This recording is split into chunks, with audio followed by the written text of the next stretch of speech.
جامعہ سے کہنے آیا ہوں کہ جنہیں لوگ تو قوم کا مستقبل کہتے ہیں، لیکن جب میں اس مستقبل کو دیکھتا ہوں، عجیب کیفیت میں دیکھتا ہوں، ان کلاسوں میں پڑھتے ہوئے دیکھتا ہوں کہ جہاں فرسودہ نظام تعلیم پڑھایا جاتا ہے، جو ہم نے ہی نہیں، ہمارے اساتذہ نے ہی نہیں، ان کے اساتذہ نے بھی 50 سال پہلے پڑھا تھا، اور جب وہاں سے نکل کے لیبارٹریوں میں جاتے ہیں تو وہ پریکٹیکل کا سامان دیکھنے کو ملتا ہے کہ اول تو پریکٹیکل کا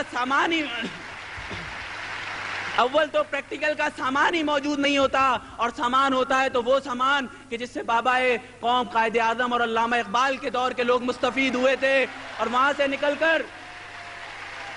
نکل کر قوم کے مستقبل کو جب میں دیکھتا ہوں، امتحانی حال کے اندر جاتا ہے اور بعض اوقات فرشتوں کی امداد سے پرچے حل کرتا ہوا نظر آتا ہے، اور اپنے 4 سال اپنے 3 سال اس حال میں گزارتا ہے، اپنے 3 اور 4 سال اس حال میں گزارتا ہے کہ یہاں سے وہ ڈگری کا پرچہ حاصل کرتا ہے، جس کو حاصل کر کے اس کی گردن پر تھوڑی سی اور کلف لگ جاتی ہے، اور سمجھتا ہے کہ جامعہ کے دروازے سے نکلوں گا تو لوگ ہار اور پھول لیے کھڑے ہوں گے کہ صاحب ہم تو آپ ہی کا انتظار کر رہے تھے، میں نے تو اپنی فیکٹری میں مینیجر اسی لیے نہیں لگایا کہ آپ پاس آؤٹ ہونے والے تھے، لیکن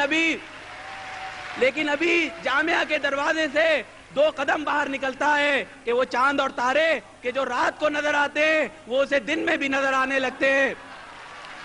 میرے دوستو، پھر پتہ چلتا ہے کہ یہ ایم ایس سی اور ایم اے کیا ہوا طالب علم نوکری جب تک نہیں مل سکے گی جب تک کسی میٹرک فیل ایم پی اے اور ایم این اے کے گھر کا طواف نہیں کرے گا، پھر کسی میٹرک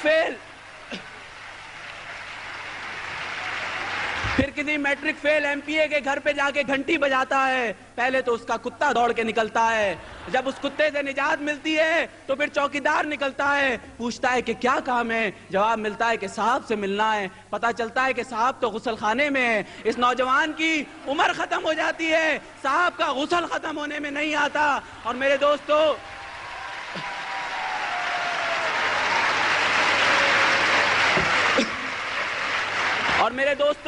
وہ بوڑھا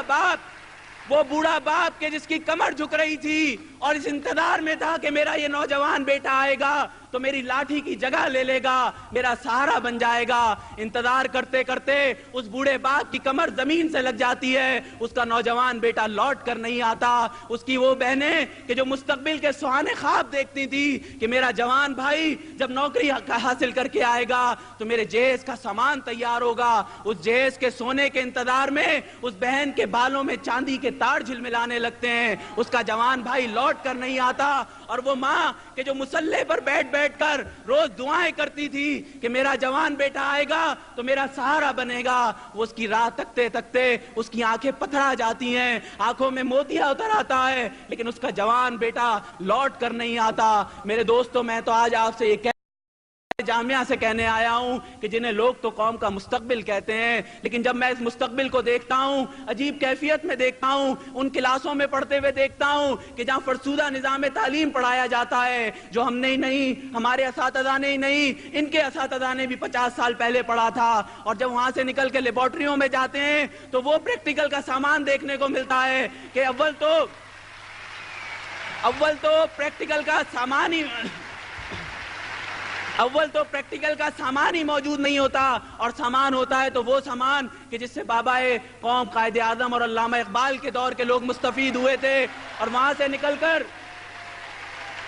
نکل کر قوم کے مستقبل کو جب میں دیکھتا ہوں، امتحانی حال کے اندر جاتا ہے اور بعض اوقات فرشتوں کی امداد سے پرچے حل کرتا ہوا نظر آتا ہے، اور اپنے 4 سال اپنے 3 سال اس حال میں گزارتا ہے، اپنے 3 اور 4 سال اس حال میں گزارتا ہے کہ یہاں سے وہ ڈگری کا پرچہ حاصل کرتا ہے، جس کو حاصل کر کے اس کی گردن پر تھوڑی سی اور کلف لگ جاتی ہے، اور سمجھتا ہے کہ جامعہ کے دروازے سے نکلوں گا تو لوگ ہار اور پھول لیے کھڑے ہوں گے کہ صاحب ہم تو آپ ہی کا انتظار کر رہے تھے، میں نے تو اپنی فیکٹری میں مینیجر اسی لیے نہیں لگایا کہ آپ پاس آؤٹ ہونے والے تھے، لیکن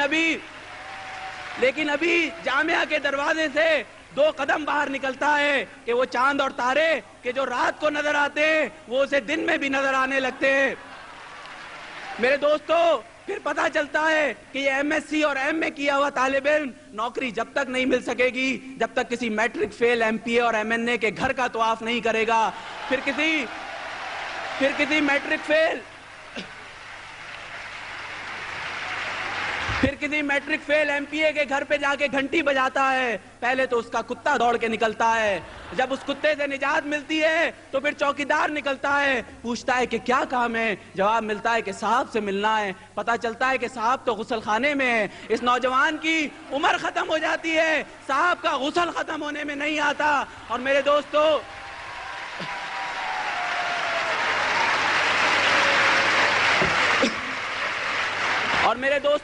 وہ بوڑھا باپ کہ جس کی کمر جھک رہی تھی اور اس انتظار میں تھا کہ میرا یہ نوجوان بیٹا آئے گا تو میری لاٹھی کی جگہ لے لے گا، میرا سہارا بن جائے گا۔ انتظار کرتے کرتے اس بوڑھے باپ کی کمر زمین سے لگ جاتی ہے، اس کا نوجوان بیٹا لوٹ کر نہیں آتا۔ اس کی وہ بہنیں کہ جو مستقبل کے سہانے خواب دیکھتی تھی کہ میرا جوان بھائی جب نوکری